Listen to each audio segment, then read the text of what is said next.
Alors que le président nigérien Bola Tinubu poursuit son plaidoyer auprès des grandes puissances du Nord en faveur de l'attrait de plus d'investissements dans son pays, il s'est rendu le 28 novembre 2024 en France pour aborder la question avec son homologue français Emmanuel Macron.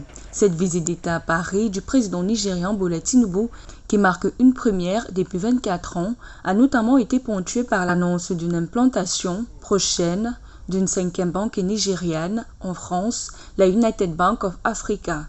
We have a vibrant youth population that is well educated and ready. Nous avons une population jeune, dynamique, bien éduquée et prête à être formée, à être habilitée pour assurer le développement de notre économie. Je souhaite préciser que nous avons besoin des investissements et des experts français pour faire beaucoup mieux dans ce secteur, pour permettre de développer notre jeune population.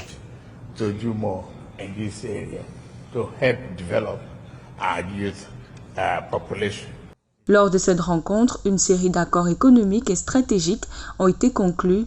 Les accords signés incluent une déclaration de partenariat fixant des priorités communes dans plusieurs secteurs: industrie culturelle, agriculture, sécurité alimentaire, francophonie et coopération en matière de défense. Un second accord signé entre les ministres des Finances des deux pays met l'accent sur les investissements bilatéraux dans des secteurs prioritaires tels que les infrastructures énergétiques et le transport public à Lagos au Nigeria.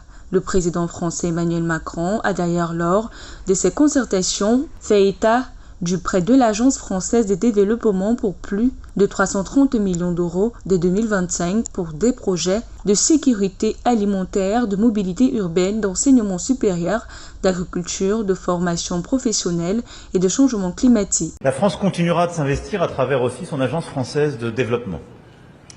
Plus de 330 millions d'euros dès 2025 en supplément en faveur des projets justement de sécurité alimentaire, de mobilité urbaine, d'enseignement supérieur, d'agriculture, de formation professionnelle et de changement climatique.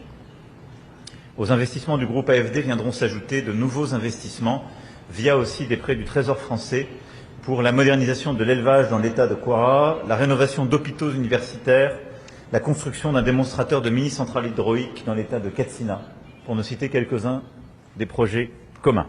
Selon certains experts, le Nigeria à lui seul représente 60% du produit intérieur brut de la communauté économique des États de l'Afrique de l'Ouest, le bloc régional dont le président Bola Tinubu occupe actuellement la présidence. En 2023, les exportations françaises vers le Nigeria ont représenté 1,3%, soit moins que les parts de marché obtenues en 2022 et en 2021. Tandis qu'au premier trimestre 2024, la France est devenue le premier client du Nigeria avec des importations de 2125 milliards de naira, soit 11,5% des exportations nigériennes.